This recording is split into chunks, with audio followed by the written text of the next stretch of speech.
فیصل صاحب نے بات کی, جرنلسٹ لوگوں نے شاید نوٹ نہ کی ہو, انہوں نے کہا کہ ہمارے وقت میں ہم نے افغانستان سے جو ہمارے آؤٹ لیٹ ہیں, انہوں نے کہا ہم نے تجارت شروع کی 1.70 بلین ڈالر کی.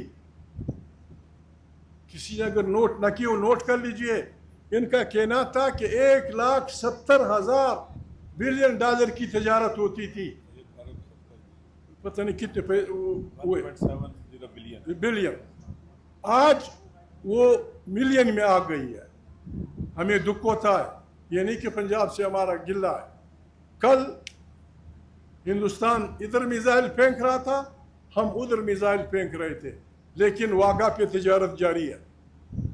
واگا پہ آج بھی تجارت جاری ہے. واگا سے لاہور آج بھی کوئی چین نہیں ہے, لیکن تفتان سے لے کر کوئٹہ تک, چمن سے لے کر کوئٹہ تک, کوئٹہ سے لے کر وہاں تک گلگت بلتستان میں, وہاں سے لے کر وہاں تک چین. یہ ایک ملک دو دستور ہمیں قبول نہیں ہے. ملک ایک ہے تو دستور ایک ہوگا. زندہ باد واگا کے راستے بھی تجارت کریں. ہم پشتونخوا کے لوگ, بلوچیاں بیٹی میری بہنیں, ہم آپ سے کہتے ہیں ہمیں نہ آپ سے روٹی چاہیے نہ آپ سے مکان چاہیے.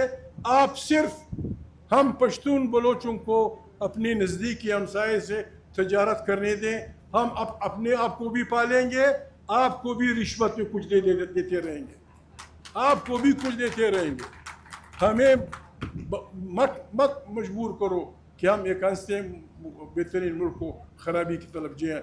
آپ سے وعدہ ہے تحریک انصاف کے لوگوں سے, انہوں نے 5 اگست سے کوئی تحریک شروع کرنے کی بات کی ہے. یہ تحریک کی ابتدا ہوگی, یہ تحریک کی ابتدا ہوگی. جرنیل وغیرہ نہ ڈریں زیادہ. وہ میر تقی میر کا شعر ہے کہ ابتدا عشق ہے روتا ہے کیا, ابتدا عشق ہے روتا ہے کیا, آگے آگے دیکھو ہوتا ہے کیا. ہم نے فیصلہ کیا, آپ سے وعدہ, ہم نے فیصلہ کیا ہے کہ ہم اس غیر جمہوری, غیر انسانی اس حکومت کو ہم پاکستان کی نمائندہ حکومت نہیں سمجھتے. پاکستان کی نمائندہ حکومت اس دفعہ الیکشن پی ٹی آئی نہیں جیتی ہے.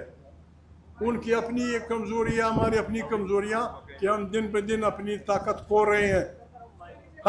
ہمیں یہ حق ہے, ہمیں یہ حق ہے کہ ہم تمام دنیا سے کہہ دیں, امریکہ سے لے کر کانگو زمبیا تک, امریکہ اے سے شروع ہوتا ہے, زمبیا زیڈ پہ ختم ہوتا ہے.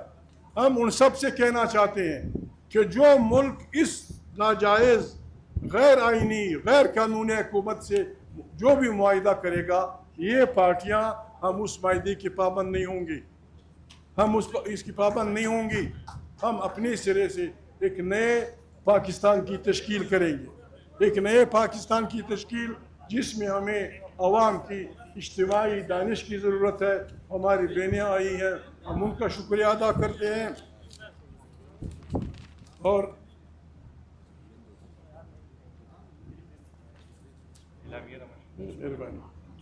ایک باقی وہ نہیں ہے, ہمیں کچھ تو ہم سب کہتے ہیں مسلمان, ہم سب کہتے ہیں کہ ہمارا قرآن کریم پہ بھروسہ ہے. قرآن کریم کی اس پہ گواہی ہے, قرآن کریم کی اس پہ ضمانت ہے.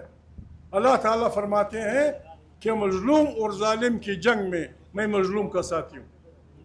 حق اور باطل کی لڑائی میں قرآن کریم کہتا ہے میں حق کا ساتھی ہوں, اور اس پہ گواہی ہے کہ ظہو کا باطل ختم ہوگا, حق فتح کرے گا. لیکن حق کے لیے ہمیں کچھ مہربانی کر کے کچھ پڑھانا پڑے گا, اپنے پروں کو ٹھیک کرنا پڑے گا, غسل واجب اور غسل صحت کر کے, وضو کر کے, اللہ کا نام لے کے انشاءاللہ. بس ہم نے یہ کہنا ہے کہ ہمیں ہے حکم اعظم لا الہ الا اللہ. ہم نے حق کی آواز نکالنی ہے, پاکستان کے عوام ہمارا ساتھ دیں گے.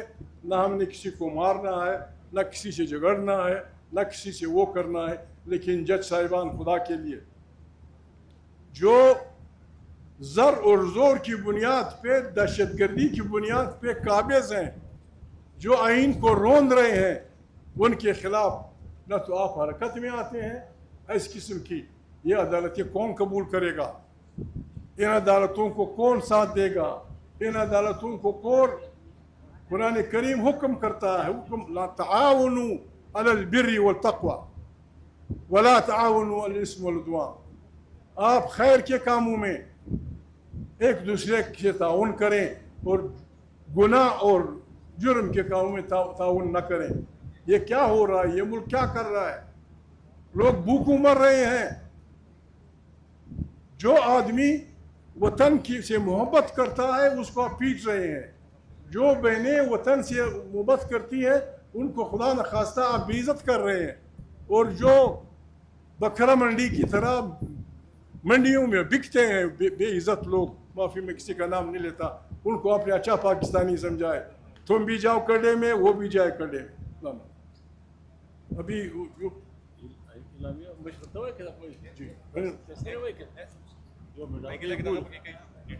جی